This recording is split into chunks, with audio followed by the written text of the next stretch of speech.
Well, hello and welcome to episode number two. So, today's Stoic quote that I want you to take in and think about is from Seneca, which is the quote itself is something that you hear variations of, but this is pretty much after translation. He says, "He who fears death will never do anything worth living for." So, what's the moral of this story?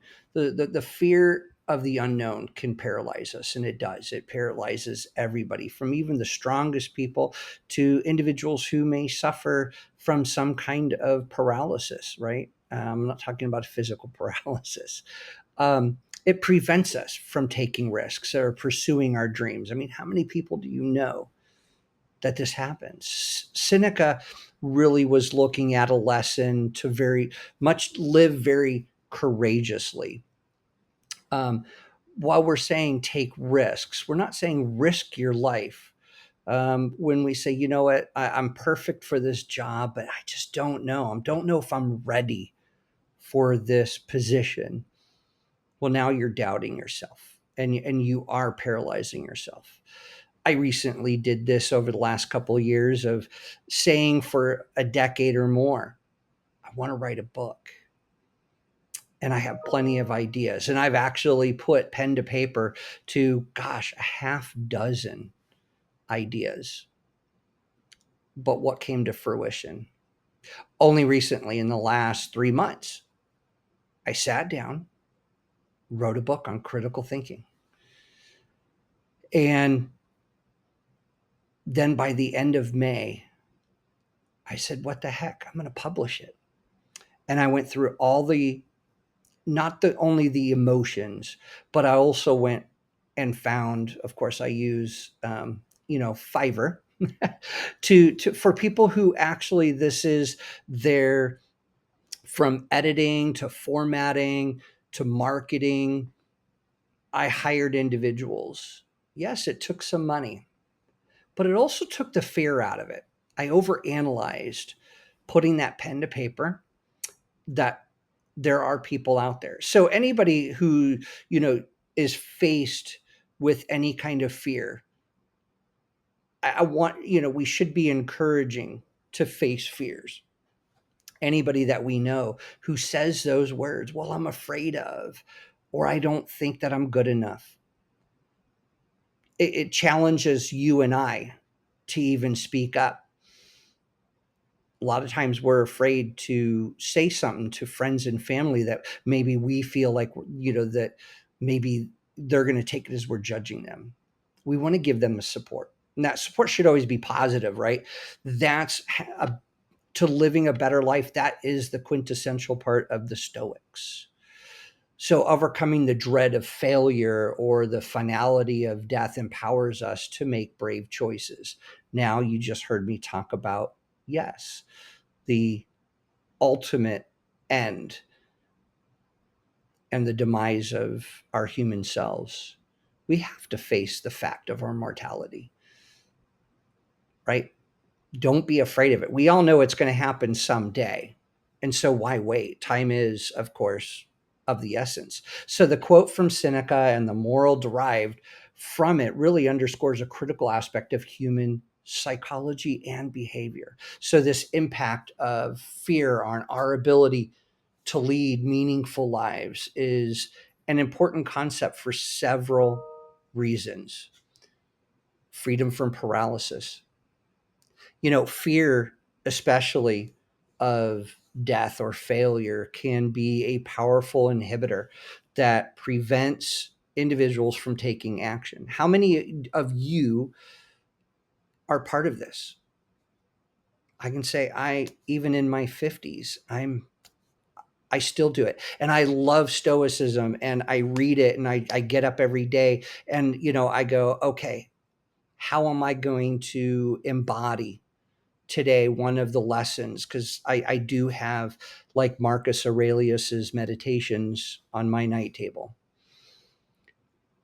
And I try to focus maybe on one page and take it in. let alone you and I can take like this single quote and we could talk for hours based on just this single quote of how to overcome this, what different ways, because we all have lived experiences that sets us uniquely apart from one another. So when fear starts to govern decision making, it can lead to a state of paralysis where opportunities are missed, potential is not realized. I did the same thing, waited all the way up into, gosh, my 30s to go back to college just for an associate's degree. By my late 30s, I well on the road to getting a bachelor's. And then I waited literally 5 years to start a master's, even though I wanted to start a master's much earlier. But I did just this, the decision. Oh, well, there's financial, there's how is it going to be paid for? I don't really want to do loans, but I'm going to have to. How do I do that? How do I get scholarships? How do I get grants? How do I do this? How do I do? And all of a sudden it became this analysis paralysis. Well, it's just a lot to think about, and I'm going to put it off until I can do little parts. Well, I put it off for 5 whole years. So to me, I missed a lot of opportunities to where maybe there was a position that I applied for that I didn't get it because maybe, just maybe, I could have had an extra point over someone who had a master's degree. And with my background, with my, again, it's questioning. And I want you to think about better questions you can ask yourself. That's what part of being a philosopher or studying philosophy. And I learn it and live it every day. I need to ask myself questions. I mean, I have lists of stuff that I need to do, and I don't want to face that. Well, prioritization, and well, I'm going to put this part off because I don't want to do this or that. That potential every day. I want to fail every day. I know it sounds kind of counterintuitive, but I do. I want to fail at something every day because at least I tried to do something. If I do fail, if I have a success, if I complete something, well, then I've succeeded and I've gotten one step closer. So encouraging risk taking is something that I think all of us living courageously involves taking risks. We have to take risks. We have to take risks at loves, relationships, jobs, to-do lists, right? At anything that we are setting out that we're thinking of doing, well, it becomes an action item. So these risks can be physical, emotional, and intellectual. So the idea is not to act recklessly, but really to consider worthwhile risks that really could lead to significant rewards, such as, say, following a passion. I did it. Matter of fact, today, as this broadcast, my printed copies of my book are due to arrive. Writing, I mean, a 30 plus year career doing intelligence analysis and intelligence work, writing every day, reading, hard, showing, really honing my skills of analyses, critical thinking. That includes deductive, inductive, logic, reasoning, all those different types of thinking. So, when we start thinking about changing careers or standing up even for one's beliefs, individuals who are at a formative age of life particularly stand to benefit from adopting a mindset that it really does embrace challenges rather than shying away due to fear. Do we encourage our kids? Do we encourage friends or family, old or young? It's a mindset, especially when you hear that defeatist attitude. So enhancing personal growth is significant. Facing and overcoming fears is really a fundamental part of developing resilience and maturity. How many times have we heard someone say, "Oh, grow up"? They might mean it at that time as an insult, but is there some truth to it? We have the resilience. We always say, like, oh, my life is over, never going to recover from this. Oh, and then you find out you do because you move on, right? But that might have been a failure or looked at as a negative impact. But you move on, you're alive. So each time an individual confronts, whether it's the fear of rejection or the existential fear of death, we look at that, they rebuild strength and confidence. When we do talk about death, a loved one passes, parents pass. I'm in my 50s. I lost my parents in my 40s. It took me a little bit. There was, yes, some existential fear for myself or for other loved ones, and I embraced them more, if you will. I thought about it, but I didn't have a fear. Um, but it was the realization I'm an orphan. That's a fear. I'm an orphan. I have one sibling. That's it for the two of us. We no longer have parents. Yeah. So, but we have the strength to go on, right? You're no longer haunted by the memories of people. You actually feel as though you're warmed by the memories rather than that sad that they passed on, but you cherish the memories that you had.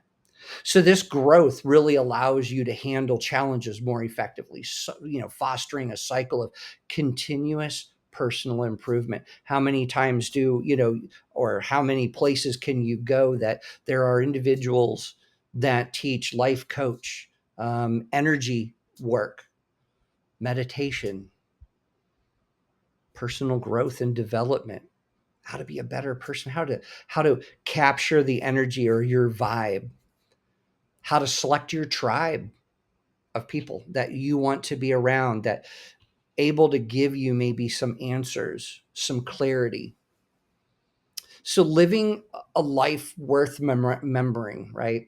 Um, as I just got done talking to you about, not only my parents, but then I look at even myself and going, I live this life that, when I talk to people and they say, oh my gosh, they hear about my background or they see a resume and they're like, wow, you did a lot. I do feel I have a life worth remembering. And although I do want to provide people with my written thoughts, my spoken thoughts, and this is one way to do it, that I have a life worth remembering. And we all do. If we start to really look at what the quote from Seneca, it implies that a life dominated by fear is unlikely to be fulfilled or even memorable. And how many people do I know that live exactly the opposite of Seneca's thought? So by overcoming, say, fear of death or the fear of consequences of our choices, and we don't make those choices, individuals can pursue paths that are not only personally satisfying, but also leave a lasting impact on others. This can lead to legacy of courage and inspiration. And that's what I set out to do for my kids and my grandkids. Even if somebody in my family or friends are listening to this 5 years, 10 years from now,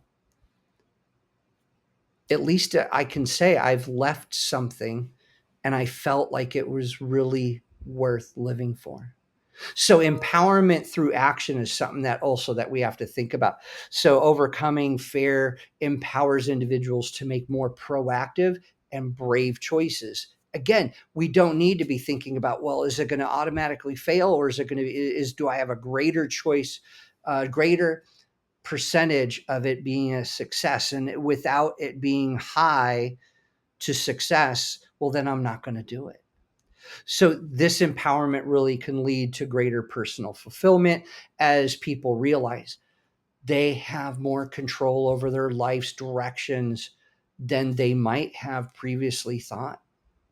Now, all the Stoics, they in some way have said something to the same effect. as Seneca about fear and overcoming it, that if you're paralyzed, right?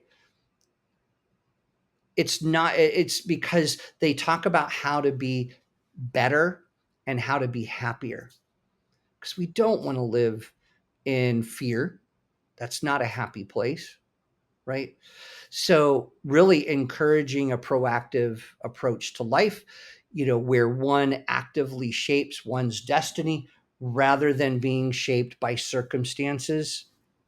Again, it's not, we can say, well, this happened to me and these are the consequences, but we actually still are in control of the consequences. We are. We may not be necessarily the circumstances. To a point, you can, because you can change through better decision making, critical thinking, asking better questions. Not just, should I do this? Why should I do this? Those are too broad. Don't talk yourself into things. So Seneca's quote and its moral highlight, really the crucial role of encouraging and transcending fear, particularly the ultimate fear of death, to live a life rich in experiences and achievements. Just sitting on the couch watching TV, saying, well, do I really want to go do this? It's so late and I'm tired. Well, are you really? But you'll stay up for a significant amount of time watching TV rather than going out and having an experience. Or what about going back to school or getting a certification? I did the same thing in the last 3 years. One day I just said, you know what? I want to learn more about cybersecurity. Took a boot camp. 6 weeks later, I ended the boot camp. A year after that, I ended up teaching cybersecurity. Absolutely loved it. I still teach cybersecurity. And yet that wasn't a life passion. It was something I wanted to achieve. It was a goal for me. And it felt good. There were times, I was grueling in studying. Man, a lot to learn. And that just isn't book reading. It's stuff right here on the computer, right? What I've got to do to learn, right? So when we start looking at, say, teens or other individuals, adopting this lesson can really lead to more dynamic, engaging, and ultimately fulfilling life, marked by braver choices, meaningful accomplishments. When we are parents or when we're friends or we're family and we're trying to do just that, help somebody, mentor somebody, and say, you need to make meaningful choices. Well, do we really tell them what we mean? Well, we need to break that down. And I encourage you to really introspectively look at that. How do I express to somebody when I want to tell them make a brave choice, rather than leave that ambiguity out there? Meaningful, meaning you still have to have goals. You have to push forward for the bravery. Meaningful is that you're going towards a goal, even if it gets delayed.